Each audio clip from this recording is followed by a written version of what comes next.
The other side of the continent. Yes.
Another person is the governor, which is the next prefecture to Hiroshima. Oh no.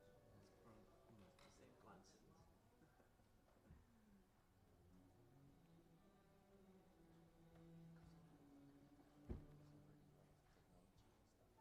Well, it was just started. Yeah.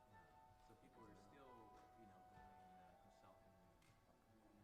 consulting. Very few.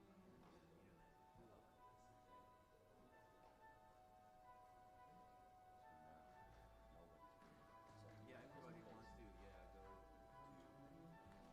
to start up their own.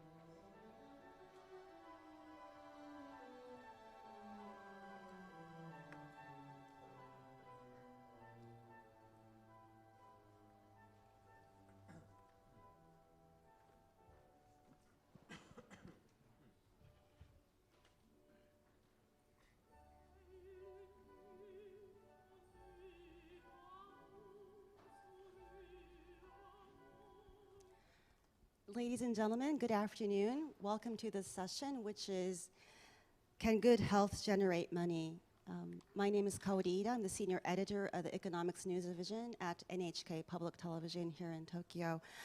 I am delighted and very excited to be moderating this session. We will be basically focusing on three agendas, which you can see on the screen. The first one is improving health literacy. The second one is engaging the power of the community to promote good health. And lastly, whether good health can generate money, which is the topic of this session. We have a group of very distinguished panelists. I'd like to introduce you to them. I'd like to introduce them to you. On my left, we have Yasuhiro Sato, President and Group CEO of Mizuho Financial Group. We have Keely Stevenson, CEO of Weal Life PBC, based in California. We have Professor Shinya Kuno, Graduate School of Comprehensive Human Sciences at the University of Tsukuba, and Hidehiko Yuzaki, Governor of Hiroshima Prefecture, and last but not least, Philipp Flach, got it right, who is the CEO of LOGEX based in the Netherlands. Philipp and Keely are both young global leaders of 2013. Before I invite Professor Kuno, who is an expert on healthcare policies in an aging society, to share his experience on the Healthcare Point project, I'd like to remind the audience that we will be taking questions after a few rounds among our panelists. So please have your questions ready. Without further ado, Professor Kuno, the floor is yours. はい。まず我々は日本ってすごい高齢化社会なんですが、実は多くの寝たきりをこれから抱えるっていうそういう社会課題があります。でそれはどうしてかというと、日本は世界一長寿であり、世界一健康長寿、健康寿命もですね世界一なんですが、逆にそのギャップが約10年ぐらいあると。でさらにこれが今後寿命が伸びていくと大変な社会課題になる。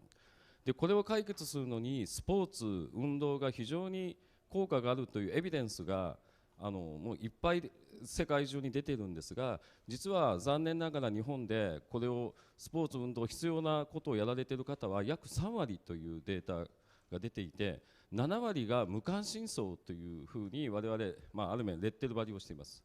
でこういう無関心な人を引っ張り出すためのインセンティブな仕掛けが社会と必要じゃないかということで、佐藤社長のみずほグループと我々筑波大学でこの3年間で、約1万2000人の方が参加する社会実験を今継続中です。それが今スライドに出ています。でこれは健康プロジェクトに参加する、あるいは努力をする成果が出てくる、それに応じてポイントが出ます。でそのポイントをなるだけ地域で使っていただくと、そういう仕組みを今進めてきています。で次のスライドお願いします。でそうしたところですね、実は無関心層という特徴は実は自治体や国がいろんな案内、ヘルスリテラシーを上げるような情報を伝えても、実はそれをシャットアウトしているという特性が実は我々の調査で分かりました。つまり上から情報を落としても実は無関心層はそれを取ろうとしないと。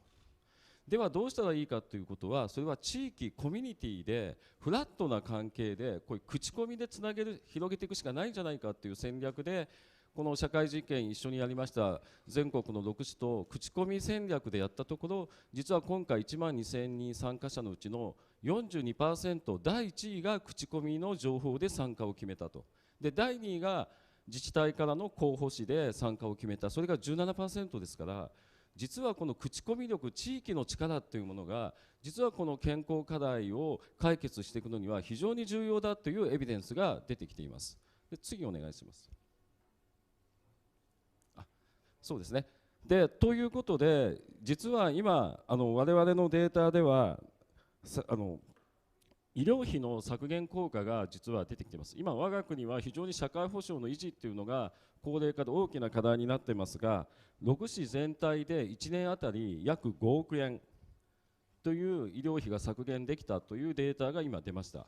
でこれにかかる6市のかかる事業費が 1.8 億円ですので、その差は約 3.2 億円ぐらいというものが出てきておりますので、こういう仕組みがもっと社会に広がっていくことによって、これから日本のこのいわゆる寝たきりを減らしていくという、そういう課題が解決できるのではないか。そのためには非常にやっぱりコミュニティの役割が非常に大事だというふうに考えています。以上です。Professor Kuno, thank you very much. We heard that only 30% are interested and 70% are not interested, and the incentive is word of mouth. And before we do the panel discussion, I just want to go briefly around all of you and ask you, what kind of activities do you do to keep yourself healthy? Sato-san. Thank you. I'm playing golf every week. It's not the fun. It's a kind of job for me. I used to be playing the badminton. I was the number 3 player in metropolitan area. That was long time ago. Anyway, but playing golf will be a good exercise and to refresh my mind, and which would be a very important time for me. Great. Keely, what do you do? I love to dance, actually. So I find that dancing has a great, not only kind of physical beauty about it, in the sense that your muscles, your cardiovascular workout, but also the kind of cognitive workout. I do like ballroom dancing and salsa Latin dancing. So having to kind of memorize and be in sync with someone else, and I've actually heard that. Partner dancing into our older age is actually a really effective way to stay healthy, because it does require that kind of cognitive, in sync and memory and a sense of touch, and has that social support as well. But I just love it. Wonderful. Professor Kuno, what do you do? いや、私はずっとサッカープレーヤーだったんですが、実はこういうスポーツ、健康の仕事をしながら、実は一時90キロまで行ったことがありまして、全く説得力がないと周りから言われてですね。で反省をしまして、今週5日ぐらいのジョギング、だいたい朝か夕方なんですけど、1日5、6キロ今走るようになって、ようやくこういう体に戻すことができました。大変失礼いたしました。Great example. Governor Yuzaki, tell us what you do.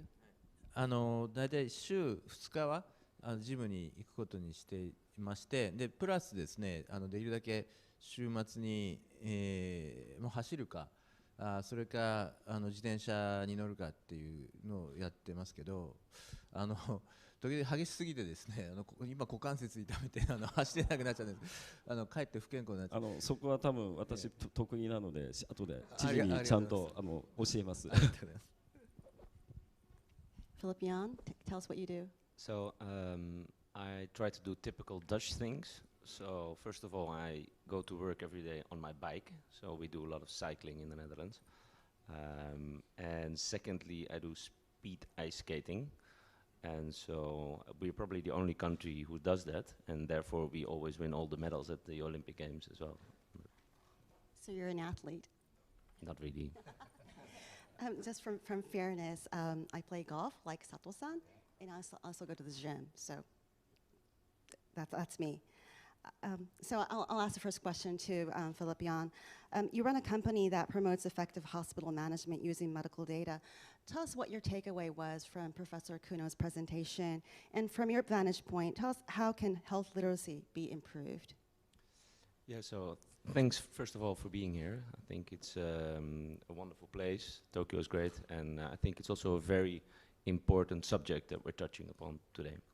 So when I looked at the project that you've done in cooperation with Mizuho Bank, these are very important things. And so this is a clear, successful example of what I would call primary prevention.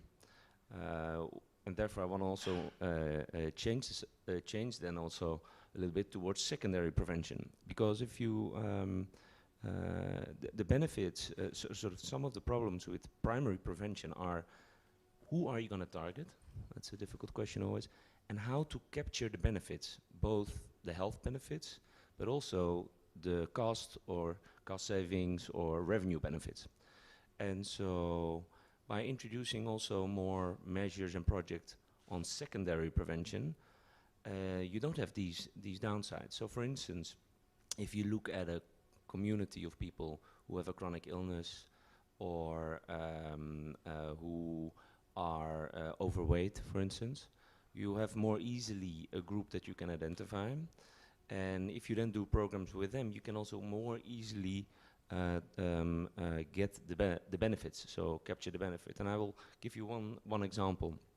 In the Netherlands, so I worked at a hospital before, I'm a medical doctor. And so at some point we looked at the data of a group of patients that was continuously coming back to the hospital. They had chronic pulmonary disease. It's a very common chronic disease, also in elderly aged people. And by changing their daily routine and coaching them at home, so there was no doctor involved, coaching them at home with welfare workers, etc., we would bring up the amount of exercise, we would bring up the compliance of taking their medication, and what happened? Admissions went down by 80%, admissions to the hospital. Healthcare costs went down, I think 40% in total. Medication compliance went up to about 95%. And so these are projects where these are groups of patients or people where you clearly have healthcare costs and you immediately see them going down. And you can also very readily identify and touch these people because they're already somewhere in the system. And so I think apart from these great projects, as the professor was just explaining, we also as a society should look more towards secondary prevention. And if I have yeah, okay. So what's also good about secondary prevention is that by looking more deeply at the data and also our technological innovation, we now are able to identify earlier on if people will have a metabolic disease or And so also all the thresholds of basically what's considered a disease or what's considered a certain condition will go down in the future. And so I think the realm of secondary prevention will also become much bigger, because we will now be much earlier able to identify certain groups that at a later point will require more cost, more healthcare. And so I think apart from government programs that just target a lot of people just generically, I think that data, better data collection, technological innovation will also enable us to better pinpoint those people where it's really worthwhile to invest in and then generate benefits. Thank you. Very interesting. Primary prevention, secondary prevention, and the importance of targeting groups. Governor Yuzaki, from the point of view of the local government, what in realistic terms can you do to promote health literacy? 今のフラックさんのフィリップさんのお話、非常に興味深く聞いてたんですけども、今広島県でもほぼ同じようなことが進んでいるんですね。で、どういうデータなのかっていうのはちょっと関心があるんですけども、我々レセプトのデータを使って今のセカンダリープリベンションをやってまして、で、クリニカルなデータなのか、それともレセプトなのか、それはどちらですか？ So that's a great question. We actually, and especially in my company as well, we don't use the electronic medical record of the patient. You don't really need all the clinical data to do these programs, because as you're saying, insurance data, but also, for instance, the number of admissions into hospitals, the amount of money that's spent on medications, the number of medications. So even without knowing exactly the patient's own health data, which are always, there's a lot of privacy issues around that, you can do a lot. Yes. そうですね。我々レセプトデータはまさにその保険なんですけども、そういう意味ではそれぞれの具体的な患者さんの状態が分かるわけではないですけども、間接的に調べているわけですけども、こういう今レセプトはほぼ電子化されているので、それによるターゲティングですよね。で、ここで言いたいかったのはですね、その行政にとって2つの観点から住民の皆さんの健康を推進するというのが非常に重要で、一つはもちろん我々の役割は住民の皆さんのこの幸福度を上げていくということは大きな目的ですから、そういう観点から健康であるということは大事ですし、もう一つは今のコストの問題ですよね。医療費のコストを下げていく。で、コストを下げていくっていうのは本当はですね、これは GDP を下げることにもなるんですけどただそれが他のサービス分野に移っていくっていうことはあってですね、そういう側面もあるので、一概にそれが経済的にマイナスとは言いませんけども、コストを下げる、これは負担感を下げるっていう観点から非常に重要ですよね。で、一つはポピュレーションアプローチということで幅広くプロモーションを行うっていう、それこそ新聞に載せたりテレビで言ったりっていう、従来そういうアプローチを取ってますけども、今はそういう比較的、この患者さんのデータが集めやすくなってますので、しかもそれを分析するテクノロジーが生まれてきたということで、それを使った今度はターゲティングですね。まさに個人にあなたは重複して病院に、同じ病気で重複して病院に行ってますねとか、同じ薬をもらってますねとか、そういうようなこともありますし、また重症化しそうな患者さんっていうのもアイデンティファイできますから、そういう患者さんに対してヘルスガイダンスっていうのを提供していくと、それによって例えば今実際に広島で進んでいるのは糖尿病の予防で、重症化していくと大変コストもかかるわけですけども、重症化する前に、透析に至る前にですね、それを予防して改善していくというのが進んでます。これはもう実際に具体的な効果も生まれてるんで、投資効果っていう、ROI っていう意味でも測れるようになってきてますけども、こういう、いずれにしてもこの2通りですね、この網をかけるポピュレーションアプローチも大事だと思うんですね。それをやりつつ、その個別のこのマーケティングで、マーケティングというよりもかなりもうセールスに近いんですけど、マーケティングとセールスを同時にやっていくっていうことは可能になっていますし、それの ROI も出てきているということで、あれさらに進めていきたいなと思っているところですね。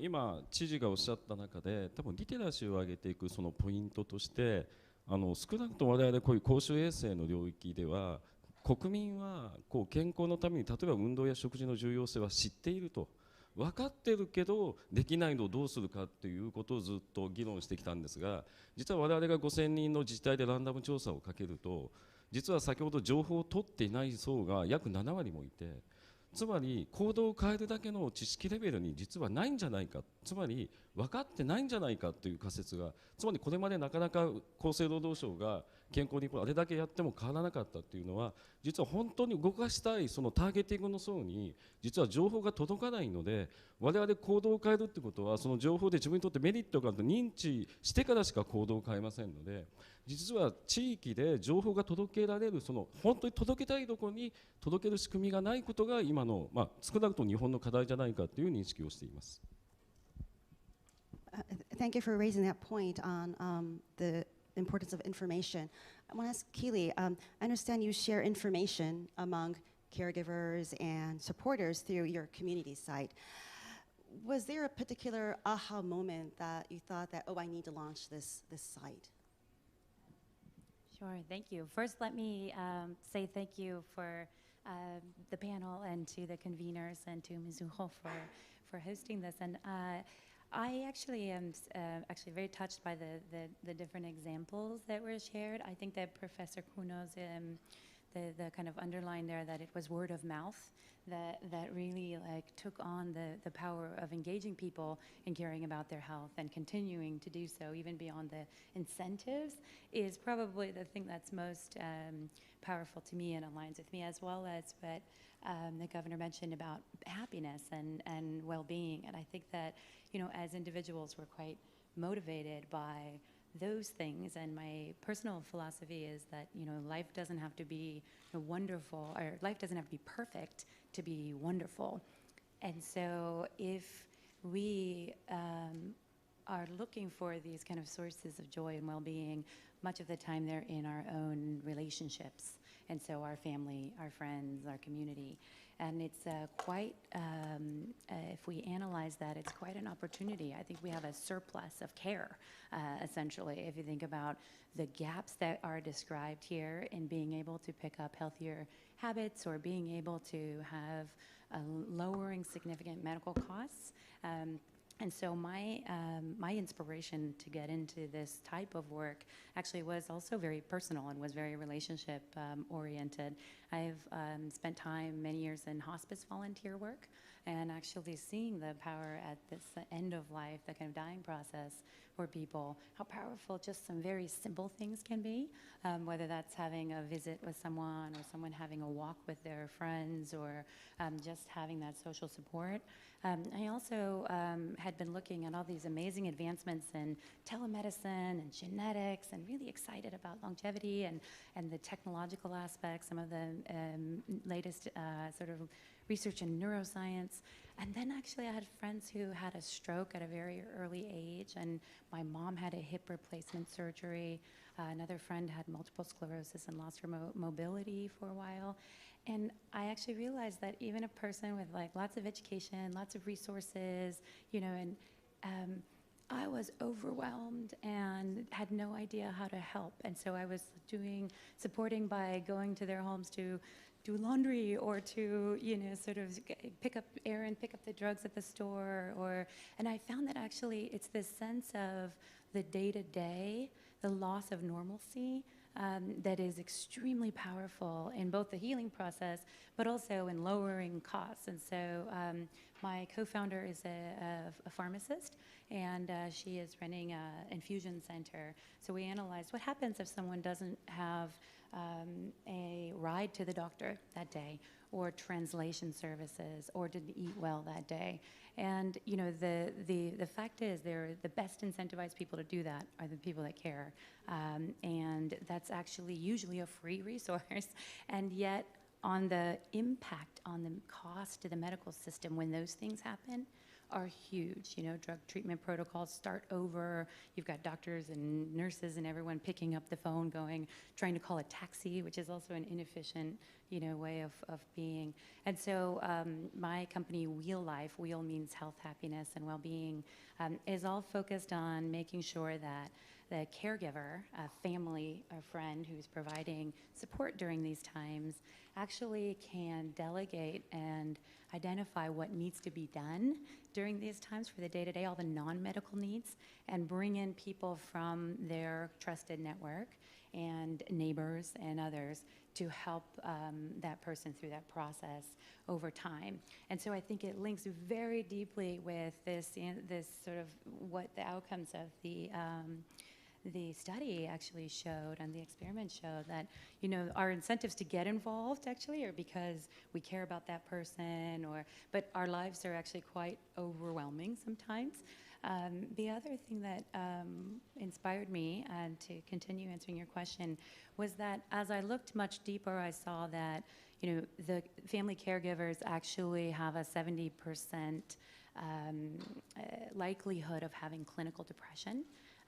These are also, again, huge costs that are preventable, and that corporations, employers, are significantly affected by the fact that family caregivers, if you're trying to care for someone, are leaving work early, showing up late, retiring early. And in the US, for example, it's $25 billion loss, productivity loss for employers. And so if you think about what that means to, our overarching kind of productivity, and this is also quite an important issue when it comes to gender, because women in most parts of the world are the ones that are opting out of these professional or income earning opportunities and experiencing this. And so you have, productive economies that are missing out on female leadership and productivity. You also have a huge economic burden that is spinning people into bankruptcy or other types of things. And women are living longer typically in most parts of the world than their male partners, and living alone for the first time. And so this more isolated feeling has all of the consequences of these costs just the same. So I think we've got many layers of this that kind of inspired me, but seeing it, it wasn't until I really saw it personally and was affected by it personally, and I think that's why the word of mouth is so powerful, right?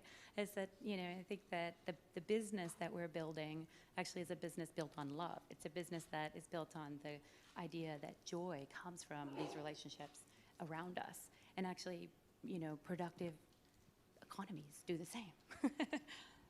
Wonderful, thank you. Mr. Sato, we heard from Keely about the importance of engaging people. Mizuho is a very huge, very large corporation with more than 77,000 employees. Tell us, how can corporations contribute in enhancing healthcare? Thank you very much. From the, I think, company's point of view, it is very, very important that the company or even management level people will understand the reason why the employee has to increase and maintain their health. And also, we have to, the management level people have to convey the kind of clear message to the employees. We have been considering the employees really, really the stakeholder of the company. And also, we are going to enhance the employees' health condition. That kind of message has to be conveyed more frequently and precisely. That's very important. Once they understand that, then they start to maintain and increase the health condition. It makes that they are going to be more energetic and improve the productivity. And as a result, company performance will be increasing rapidly. There is the very statistic, the research in the United States. We invest $1 into the employees' health. It creates the $3 return because of that. So this is very, I think, good movement even for the company performance. I'll just touch upon the two concrete practice now. Mizuho has been doing that. One is that we pick up the employees who has potential risk of the metabolic syndrome, like myself.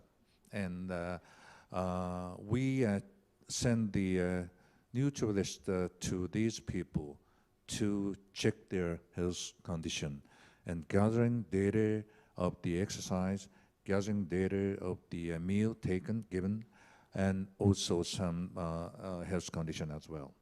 And particular, this nutritionist make specific support to these employees, what kind of exercise they have to take and so on.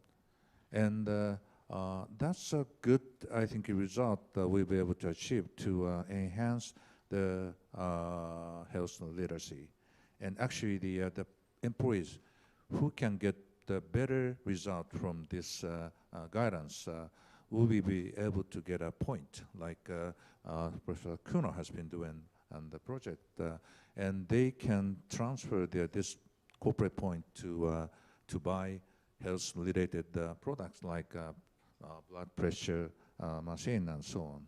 And it creates a significant improvement of the health literacy, actually.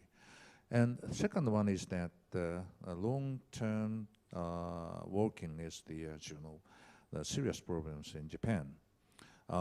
In order to avoid that, we have set up the specific desk to take care of the employees who are suffering from this long-term working.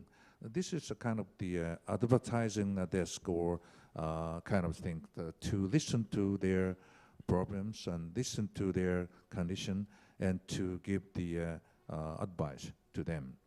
And also we have specific training system, especially for the management people, to change their mind regarding the long-term working.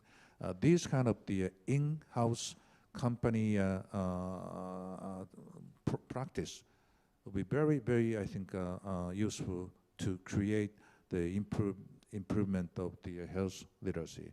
I think in a local community might be able to do something like that, but many of them has been working in the company 9 hours and 10 hours in the company. So I think this kind of the effort and the company and enterprise will be also very important to enhance it. Long working hours are absolutely a problem in Japan right now, as Sato-san addressed. Governor Yuzaki, I noticed that you were nodding when Keely was talking about the importance of the community, how to engage people. Can you tell us what role communities play within your prefecture? そうです。コミュニティっていうのもいろいろあると思うんですけれども、地域のコミュニティというのもあるし、今のような企業のコミュニティというのもあってですね、それぞれなんていうか重なるような形でその影響力をこう果たしていくっていうのが私は必要な有効なんじゃないかなというふうに思うんですね。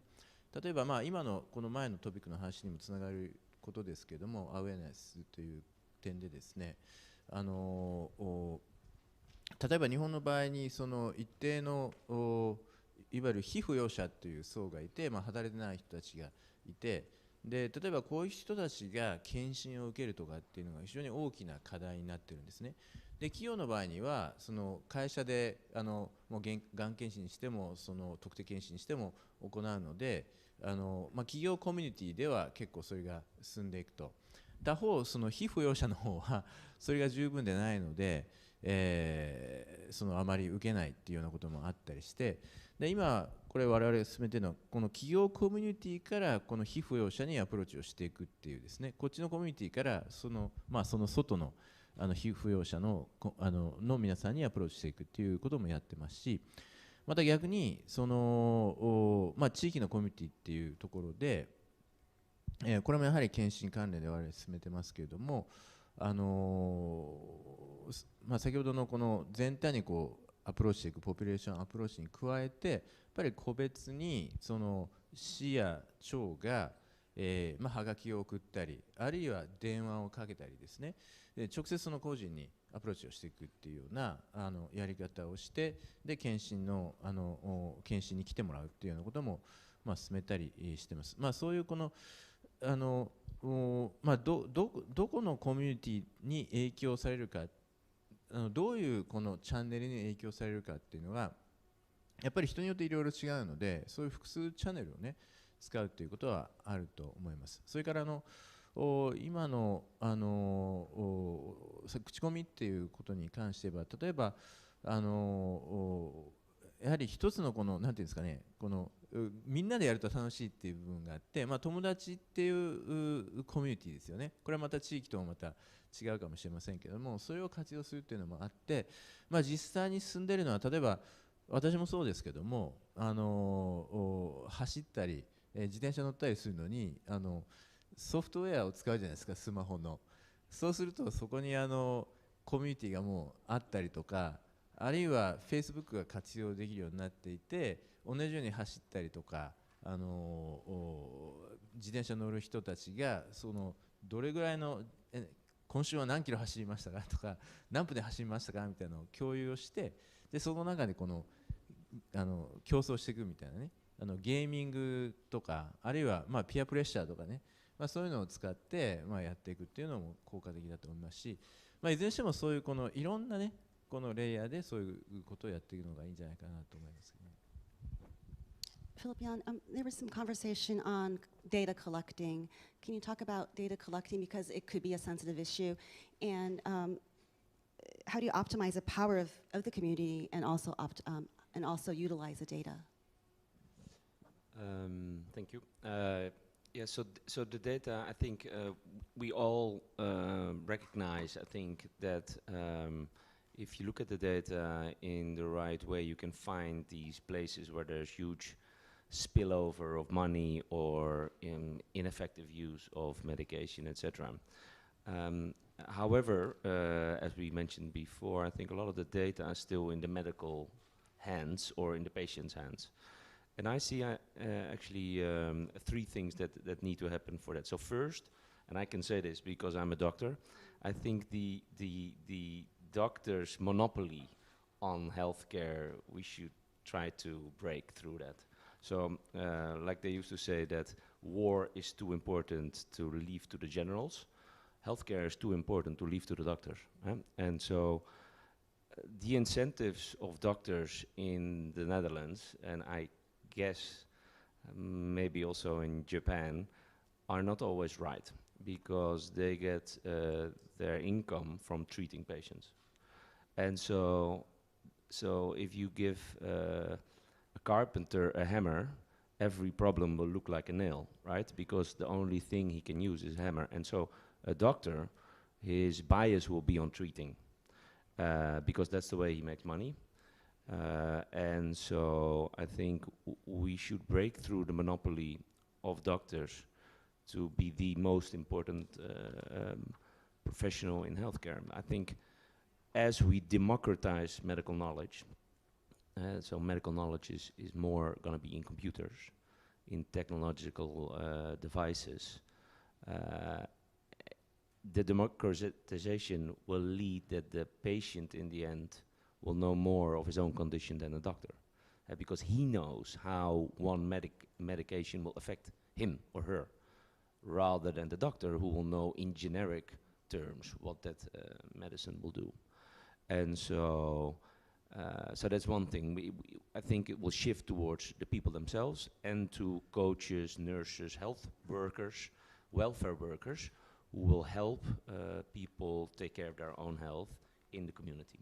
And so the community will become a more important part of healthcare than a hospital is now. And so that's one thing. The second thing is,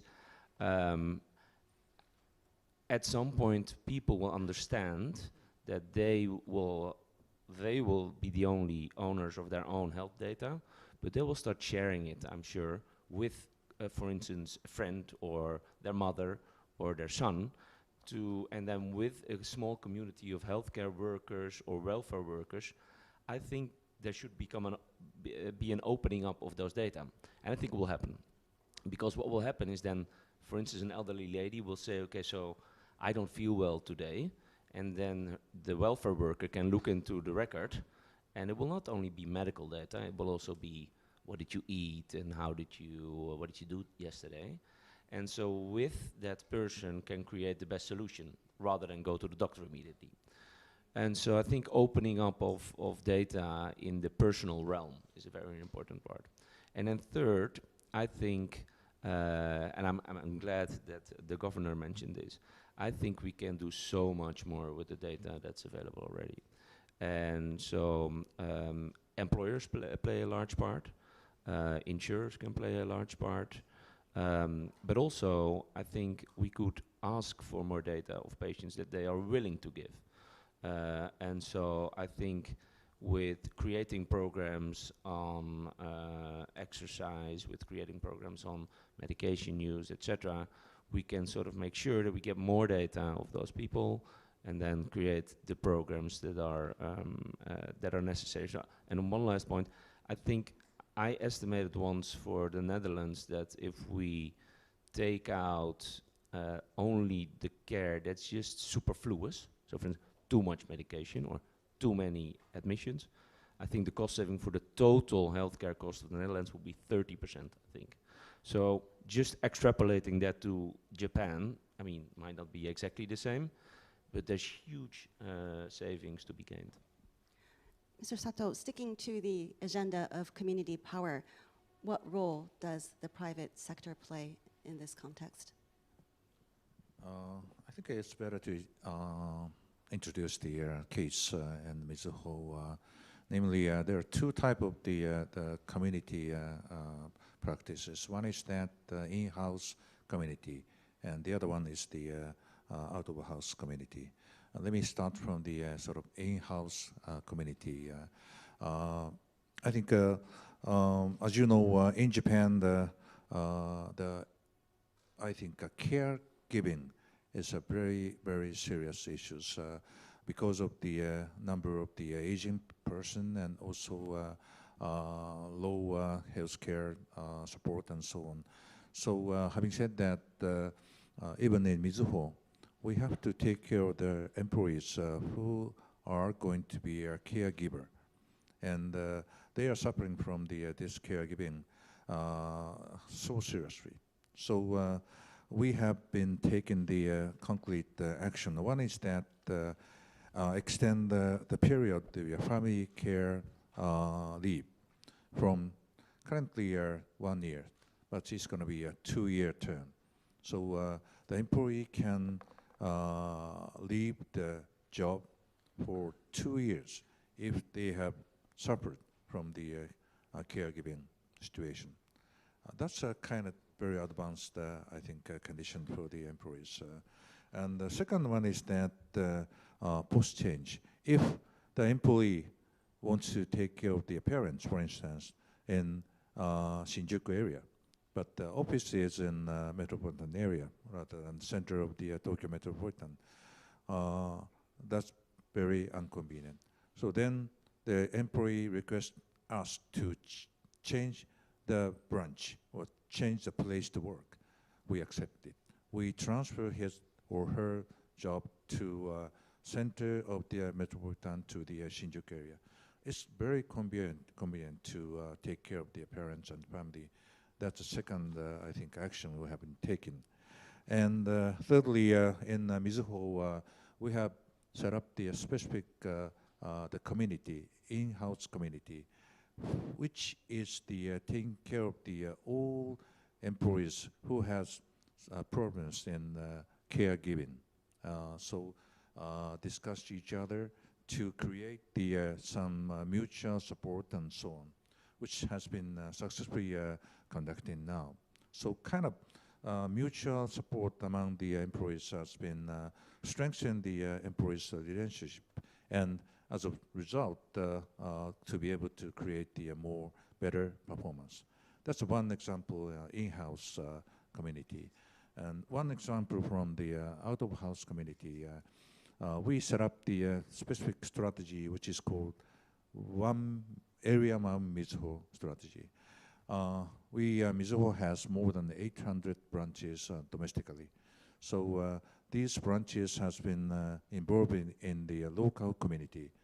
And Mizuho has been helping the local community action in terms of the enhancing the healthcare and whatever. For instance, the supporting the local community sports events, and also, for instance, to take care of the watching the old people together with their community and so on.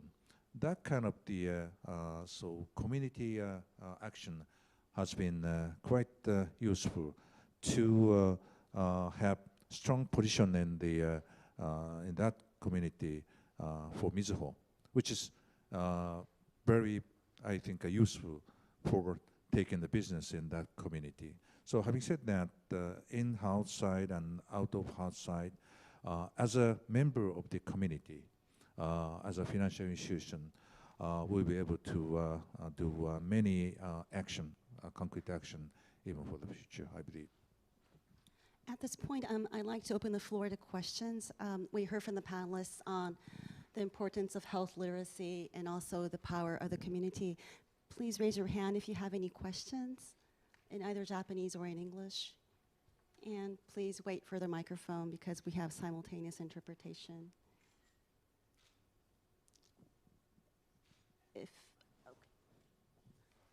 Go ahead, sir. My name is Willem van Mechel. I'm a public health physician working at the Free University Medical Center in Amsterdam, the Netherlands. These health issues that we are discussing, actually there's a tremendous socioeconomic driver behind this. And the issue of health illiteracy is not so much solved maybe by providing more information to the lower educated, but rather by changing actually contextual factors. So what's your take on this, and what's being done about this problem in Japan? Do we have any more questions? If not, Philipp, would you like to take a stab at that question? If the question is specifically for Japan, then yeah, exactly. And your question is more about the socioeconomic. Well, I mean, the truth of the matter is that there's an enormous socioeconomic disparity in terms of health, and also in health behaviors. And so the simple solution would be to tell people to change their behavior. But basically, socioeconomic differences actually tell us that the environmental pressure is so large that for the individual it's almost impossible to meet that environmental pressure. So from the perspective of what is also referred to as environmental justice, you'd much rather may want to change the system rather than address the individual. So the problem is, and obviously, and that leads into, I mean, I'm in public health, and public health is probably more about politics than it is about health. So what is the political stance on this matter? Okay, I'll ask Professor Kuno to address that question. 非常に重要な視点なんですが、先ほどから私の方のプレゼンコメントで無関心層っていうふうにでインセンティブとかご紹介したのはやはり伝統的なそういうのからリテラシーを上げて行動を変えていこうという、そういう仕掛けです。でもおっしゃるようにそれだけでこれだけ多くの国民無関心層7割もいるわけですから変えられるはずがない。そうすると多分大事なのは無関心のまま健康にできないかというそういう発想が必要なんじゃないかというふうに考えています。でそれが最近のエビデンスで都市環境が非常に健康に影響すると。つまり都市の在り方によって健康が左右されるということが分かってきています。で実はここ東京は非常に健康都市なんです。実は車を使わなくても公共交通で結果的に歩かされてしまう。つまり無関心でも結果的に物理的に歩かされてしまうようなそういう街が実は健康にできる。で今我が国はコンパクトシティというそしてネットワークと街をもう少し小さくしてでなるだけ歩くためにはでも全部我々歩いて行動できないので公共交通網をきちっと再度整備をしようと。で実は公共交通や街を変えることも実は大きな健康政策であると。多分そういういくつかの組み合わせで、対応するというか発想が政策的には必要だというふうに考えます。多分ご質問はですね、例えば経済的な状況によって、これ確か統計もあったと思うんですけども、その貧困層の方がよりなんですか、炭水化物の多い食事とか油の多い食事をとって、そしてあまり健康じゃない状態になるとか、そういうような問題意識からのご質問かなとちょっと今受け止めたんですけども、確かにですね、そういう側面はあると思います。そういう意味では今ちょっと砂糖にね、あるいはその飲み物の糖分に税をかけるべきじゃないかみたいな議論もされていると思いますけども、私はやっぱりそこまでいくとちょっと極端じゃないかと思うんですよね。でそこはやはり食育っていうのは非常に重要な意味を持っていると思ってまして、やっぱり子どもの時からですね、いかに健康な食事をすることが健康に重要かということを子どもたちに教えていく必要があると思うんですね。そういった取り組みもちろん我々も進めてますし、他の都道府県でも進めていると思いますけども、やはりもっとそういう側面、そういう意味じゃ子どもの時からのエデュケーションということかもしれませんが、ただ単にその食育だけじゃない健康に、いろんな運動が健康に与える影響とかですね、その教育っていうのはもっと投入してもいいのかなというふうに思います。I'd like to add a bit different aspect. As you have said, the inequality issues are very serious and the fundamental issues all over the world. And there are some statistics. The health inequality create the wealth inequality, or the other way around. Wealth inequality create the health inequality or whatever. So which means that even if the individuals and the company who have spent tremendous effort to enhance the health literacy or so on, it's quite limited. So how much government has to step in to solve this kind of issue? That's a very fundamental question we are now facing, not only for the health, but for the reduce the inequality overall. So we have to find out the answer to overcome this issue. That's, I think, the different aspect of your question. Sure. I think I totally agree with you, but at the same time, if you look at public health, the biggest public health successes was forced smoking cessation by introducing laws. Introducing forced seatbelt use in cars is also one of the big public health successes.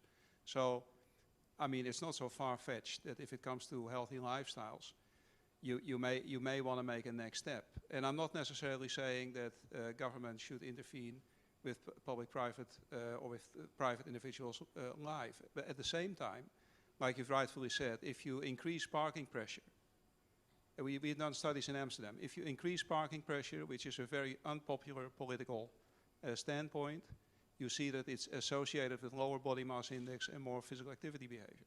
So, and from that perspective, there's relatively simple measures that can actually change this whole population status, because that is basically what we are speaking about. Do you want to respond? Yeah, if I can just share as well, is that earlier this year was my first visit to this beautiful country, Japan, and I came to Kobe, where there was a convening of people from over 80 countries focused on aging and aging infrastructure.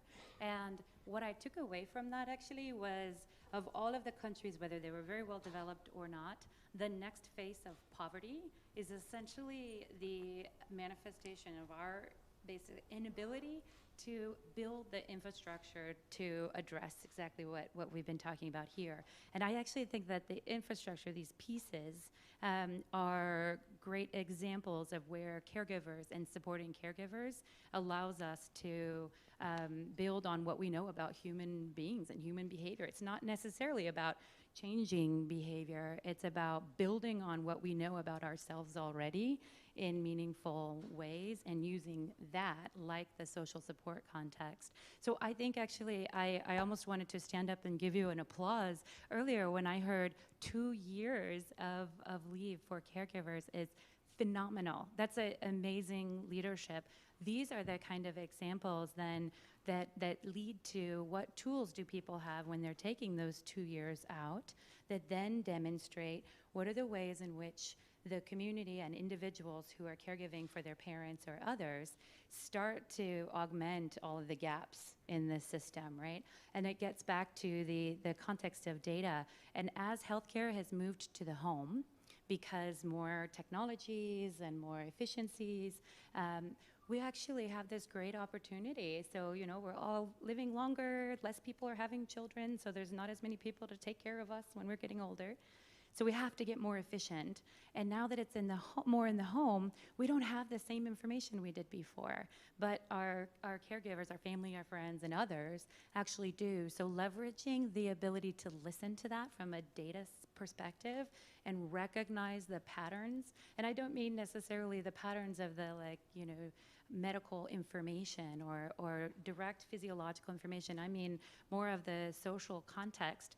We then have information to inform policy of, you know, really powerful companies that can do this and inform tax policy, inform both the kind of carrot and the stick. So in the United States, for example, now many state levels have tax credits for people who are caregiving, and it's for costs of things like transportation and food, etc. But very few sources actually show these costs. We don't know exactly what they are. So until we do, and we can listen to that and bring in the right sources of people, it's powerful. Briefly, please. Yeah, sorry. So that's a great example of what people can do themselves. I think the question was also about what governments can do, big programs. In between, there's something like what they call libertarian paternalism. And so it's sort of a new concept whereby with behavioral analysis and behavioral programs, you basically, as a government, let people decide what they do, but they will automatically decide on the right thing. And so I'll give you one example. They did a study in the US where they played music on the staircases. And they didn't play music on the escalator. People started taking the staircase. And so there was no government program that said you have to take the staircase. There was no program that said you have to stop smoking. But it was sort of a nudge that people started changing their behavior. So I think as a government we can also be quite innovative in if we want something beneficial, that we don't have to use a very hard law or program, but we can do other things.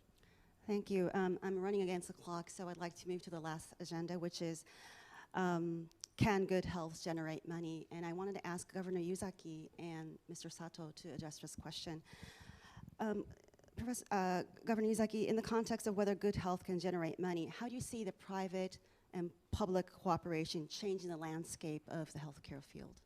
フィリップさんの会社がまさにやってらっしゃることだと思うんですけども、データを分析するサービスを提供することによって、コストはガバメントとかあるいはその保険者のコストは下がり、そしてその分ですね、プライベートカンパニーがその、収益として上げていくっていうこういうモデル、これはですから転換してるわけですよね。こういうチャンスっていうのは本当にたくさんあると思いますし、先ほどのその医療を提供するよりもその、例えば運動のサービスを提供すると、これはお医者さんからスポーツクラブにその収益が転換してるんですけども、この転換によってその医療はどうしても負担なんですよね。負担を感じる消費なんですけども、そのスポーツをするっていうのはもう自分がこのやりたくてやるもんですから、そのむしろポジティブな商品になるわけで、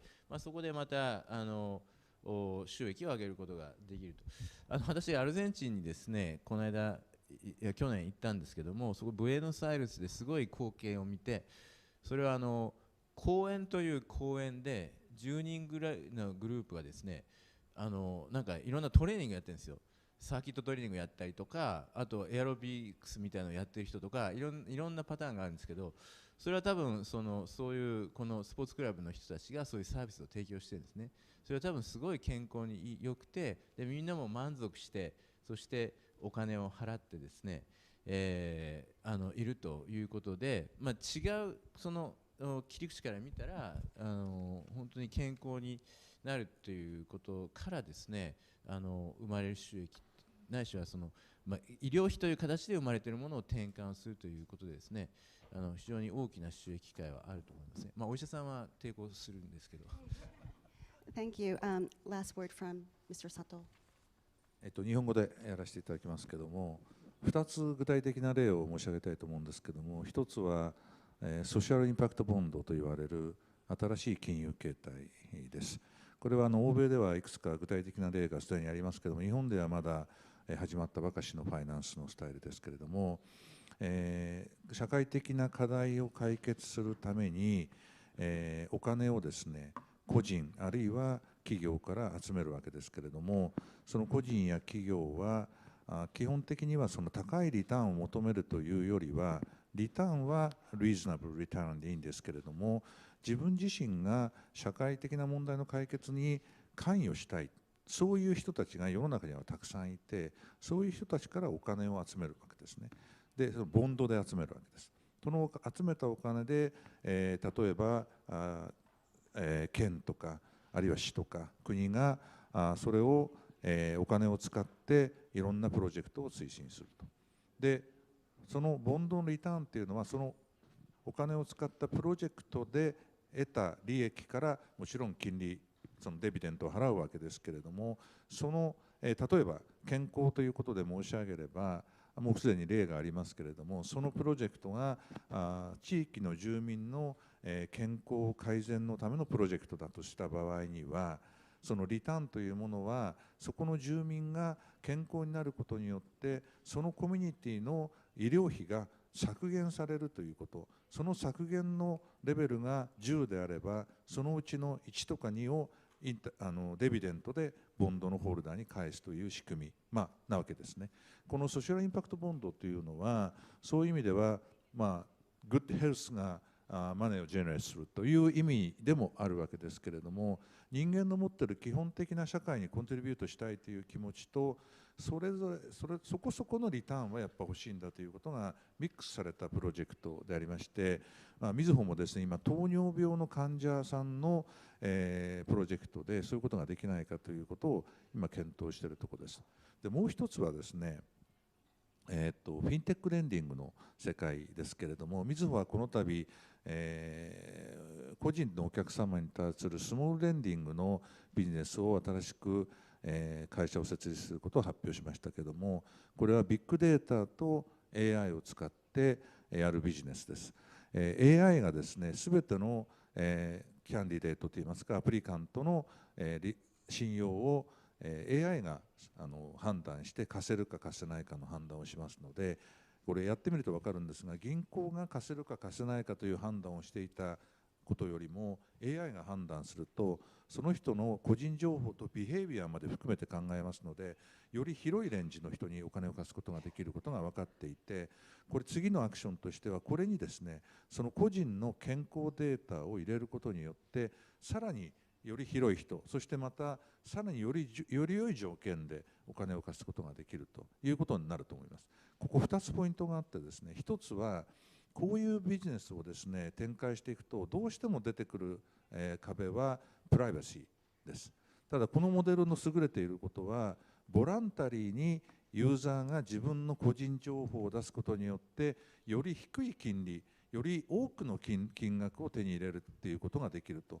この一番難しいプライバシーの問題をボランタリーにやることによってより良い条件を引き出すということによってオーバーカムしているっていうことが優れたモデルで、これをですね健康とつなげることによってまさにマネーをジェネレートすることができるということになってくるということが一つと、それからこれは全てスマホでやりますので、まずブランチがいらない、それからパーソナルコストがいらないということで非常にローコストオペレーションですので、それによって借りたいというお客様の条件がものすごく良くなるということで、そういった面でのプラスも働くということで、今 SIB とフィンテックレンディングの2つの例を申し上げましたけれども、まさに金融機関としてこのヘルスっていう問題に取り組むということについては伝統的には産業知見とかですね、あるいは我々のネットワークを使ってヘルスケアのインダストリーをサポートするっていうことはもちろんこれから強化していきますけども、